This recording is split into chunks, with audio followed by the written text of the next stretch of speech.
আসল মানে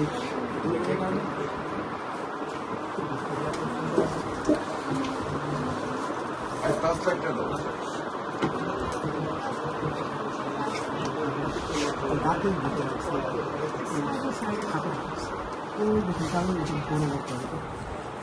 দাঁতের নিচে ওইখানে অনেক ব্যথা করে আর এই দিক দিয়ে অনেক কালো লাগে আর শরীর অনেক দুর্বল হয়ে যায়। লবণ গরম পানি দিয়ে গড় করা হইতেন অনেকদিন গেলে জলে